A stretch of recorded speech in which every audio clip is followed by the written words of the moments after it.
Radio Tehran, শুরু হচ্ছে বিশ্ব সংবাদ। বাংলাদেশের সর্বশেষ গুরুত্বপূর্ণ আপডেট সংবাদে আপনাকে স্বাগত। শুরুতেই সংবাদ শিরোনাম, পরে বিস্তারিত। প্রথমেই জানাবো, রাস্তার পাশ দিয়ে হেঁটে যাচ্ছিলেন যুবক, পেছন থেকে এসে প্রকাশ্যে গুলি করে হত্যা। চট্টগ্রামের নগরের পাঁচলাইশ থানাধীন এলাকায় প্রকাশ্যে গুলি করে আজাদ ২৫ নামের এক যুবককে আজ হত্যা করা হয়েছে। আজ বিকাল ৪টার দিকে পাঁচলাইশ মুরাদপুর ফরেস্ট গেট এলাকায় এই ঘটনা ঘটে। নিহত আজাদ পাঁচলাইশের হামজারবাগ এলাকার হাকিম শাহ হুজুরের বাড়ির বাসিন্দা মোহাম্মদ রশিদের ছেলে। জানাবো, চট্টগ্রামে মহাসড়কে গাছ কেটে বিক্ষোভ, অজ্ঞাত ৮০ জনের নামে মামলা। চট্টগ্রামে সরকারি গাছ কেটে বিক্ষোভ ও জনদুর্ভোগ সৃষ্টির অভিযোগে অজ্ঞাত ৮০ জনের বিরুদ্ধে মামলা করেছে সড়ক ও জনপথ সহজ বিভাগ। আজ সহজের এক কর্মকর্তা বাদী হয়ে মামলাটি দায়ের করেন। এই ঘটনায় এখন পর্যন্ত ২ জনকে গ্রেপ্তার করেছে পুলিশ, তবে তদন্তের সাথে তাদের পরিচয় এখনও প্রকাশ করা হয়নি। এরপর জানাবো, ওসি যোগদানের পর বেড়েছে চাঁদাবাজি, নিয়মিত মাসোয়ারা নেয় পুলিশ। নওগাঁ সদর উপজেলা তিলকপুর ইউনিয়নের ইকোরতারা গ্রামের বাসিন্দা ফ্রিল্যান্সার নাইম হোসেন গত ২২ জুন আকস্মিক তার বাড়িতে হাজির হন। সদর মডেল থানার সহকারী উপপরিদর্শক এএসআই জাকারিয়া হাতকড়া পরানো হয়। নাইমকে তার বিরুদ্ধে অর্থ পাচারের অভিযোগ আনা হয়। এরপর ১ লক্ষ টাকার বিনিময়ে তাকে ছেড়ে দেওয়ার জন্য বলা হয়। এরপর ওই ফ্রিল্যান্সারের অ্যাকাউন্ট থেকে ১ লক্ষ টাকার সমমূল্যের ডলার অন্যের অ্যাকাউন্টে ট্রান্সফার করে নেন ওই ওসি। এই ঘটনায় পুরো এলাকায় থমথমে অবস্থা বিরাজ করছে। এরপরই ওই পুলিশ সদস্যর বিরুদ্ধে ব্যবস্থা নিয়েছে বিভাগীয় পর্যায় থেকে। এদিকে জামাতের আমির বললেন, আমরা বলেছি সরকারি সুবিধা না নেয়ার চেষ্টা করব, তবে কেউ নিলে অপরাধ নয়। বাংলাদেশ জামাত ইসলামের আমির ডাক্তার শফিকুর রহমান বলেছেন, নির্বাচনের সময় দেশবাসীর সামনে বলেছিলাম সরকারি সুযোগ সুবিধা যতটা না নিলে না হয় আমরা ততটা করব, কিন্তু আমরা কোনোভাবে কোনো সুযোগ সুবিধা নিচ্ছি না। তারপরও আমাদের দলের মধ্যে কেউ যদি কোনো সরকারি সুবিধা চায় সেটাকে আপনারা অপরাধ হিসেবে বিবেচনা করলে চলবে না। এবং সর্বশেষ জানাবো, ভারতে চলন্ত স্লিপার বাসে ভয়াবহ আগুন, নিহত ৮। রাজস্থানের দৌসা জেলার কাছে দিল্লি মুম্বাই এক্সপ্রেসওয়েতে আজ ২:৩০টার দিকে একটি স্লিপার বাসের সঙ্গে ট্রেলারের সংঘর্ষের পর আগুন লাগার ঘটনায় ৮ জন যাত্রী নিহত হয়েছে এবং আহত হয়েছে অন্তত ৩০ জন। প্রিয় দর্শক, এতক্ষণ শুনছিলেন সংবাদ শিরোনাম, এবারে বিস্তারিত।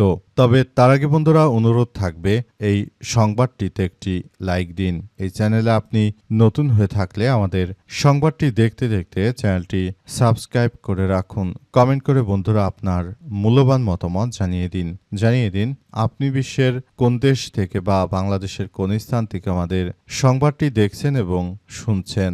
আর বন্ধুরা, সংবাদটি আপনার সোশ্যাল মিডিয়া ফেসবুকে শেয়ার করে বন্ধুদেরও দেখার সুযোগ করে দিন। আর বন্ধুরা, আজকের এই সংবাদ সম্পর্কে আপনার মূল্যবান মতামত কমেন্ট বক্সে কমেন্ট করে জানিয়ে দিন। গাজা যুদ্ধে আপনি যদি নিরীহ ফিলিস্তিনিদের ভালোবেসে থাকেন বন্ধুরা, কমেন্টে ইয়েস লিখে পুরো বিশ্ববাসীকে আমাদের এই সংবাদটি দেখার সুযোগ করে দিন। এবারে বিস্তারিত। ওসি যোগদানের পর বেড়েছে চাঁদাবাজি, নিয়মিত মাসোয়ারা নেয় পুলিশের সদস্যরা। নওগাঁর সদর উপজেলার তিলকপুর ইউনিয়নের ইকোরতারা গ্রামের বাসিন্দা ফ্রিল্যান্সার নাইম হোসেন ২২ জুন আকস্মিক তার বাড়িতে হাজির হন। সদর মডেল থানার সহকারী উপপরিদর্শক এএসআই জাকারিয়া হাতকড়া পরানো হয়। নাইমকে তার বিরুদ্ধে অর্থ পাচারের অভিযোগ আনা হয়। ভীতিকর এমন পরিস্থিতিতে ফেলে নাইমকে ছেড়ে দেওয়ার শর্তে এক পর্যায়ে শুরু হয় দেনদরবার। নাইমের ব্যবহৃত মোবাইল ফোন থেকে প্রায় ১ লক্ষ টাকা সমমূল্যের ডলার সেন্ড করে নেওয়া হয় আরেক ব্যক্তির অ্যাকাউন্টে। বিনিময়ে আপাতত ছেড়ে দেওয়া হয় ফ্রিল্যান্সারকে। সদর থানা পুলিশের পক্ষ থেকে দাবি করা হয় মাসিক মোটা অঙ্কের চাঁদা যা দিতে অক্ষম ছিলেন নাইম। নাম প্রকাশ না করা সত্ত্বে নওগাঁর সদর মডেল থানার এমন চাঁদাবাজির তথ্যগুলো প্রতিবেদককে জানাচ্ছিলেন ফ্রিল্যান্সার নাইমের ঘনিষ্ঠ একজন। তার ভাষ্য, সদর থানার বর্তমান ভারপ্রাপ্ত কর্মকর্তা ওসি আসাদুজ্জামান টাকা ছাড়া কিছুই বোঝেন না। টাকার নেশায় উন্মাদ হয়ে সহকারী উপপরিদর্শক বা এএসআই জাকারিয়াকে দিয়ে তিনি এই কাজ করিয়েছেন। পরে বিষয়টি পুলিশ সুপারের কানে গেলে ওসিকে সেফ জোনে রেখে এএসআই জাকারিয়াকে সাময়িক বরখাস্ত করা হয়েছে। গত 22শে সেপ্টেম্বর নওগাঁ সদর মডেল থানার ওসি হিসেবে যোগদান করেন মোহাম্মদ আসাদুজ্জামান। থানার অধীনে রয়েছে ভীমপুর পুলিশ তদন্ত কেন্দ্র এবং শহরের কালীতলা পুলিশ ফাঁড়ি। অভিযোগ রয়েছে আসাদুজ্জামান ওসি হিসেবে যোগদানের পর তার অধীনে দুটি ইউনিট কাজ করে এবং প্রতিটি ইউনিটে তিনি মূলত এক ত্রাসের রাজত্ব কায়েম করে চলেছেন। তাই এই বিষয়গুলো খুবই গুরুত্ব সহকারে দেখা হচ্ছে, যাতে করে ভবিষ্যতে আর এই ধরনের কোনো ঘটনা কেউ ঘটাতে না পারে। সেই ব্যাপারগুলো আসলে খুবই গুরুত্ব সহকারে দেখভাল করতে হচ্ছে। আসলে মূল বিষয়গুলো তারা মোট কথা চাঁদাবাজি করছে সেটি প্রকাশ্যে এসেছে। চট্টগ্রাম মহাসড়কে গাছ কেটে বিক্ষোভ, অজ্ঞাত ৮০ জনের নামে মামলা করা হয়েছে।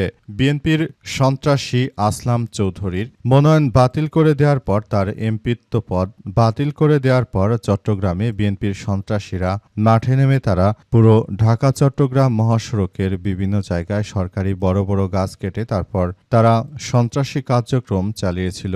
এ অবস্থায় এদের বিরুদ্ধে আজ সওজের কর্মকর্তা মামলা দায়ের করেছে। অন্তত ৮০ জনের নাম উল্লেখ করে এই মামলা করা হয়েছে।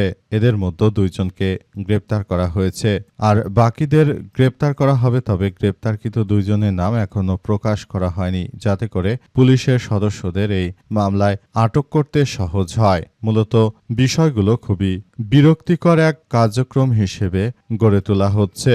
আসলে বিএনপি নেতা আসলাম হাজার হাজার কোটি টাকা ব্যাংক থেকে নিয়ে আবার নির্বাচনে দাঁড়িয়ে মূলত তিনি যে ধরনের কার্যক্রম শুরু করতে চেয়েছিলেন তিনি সেটি আর করতে পারেননি, কারণ আদালতের পক্ষ থেকে তার মতো এত বড় একজন ঋণখেলাপি কিভাবে এমপি হয় সে বিষয়টি বাতিল করে দেওয়া হয়েছে।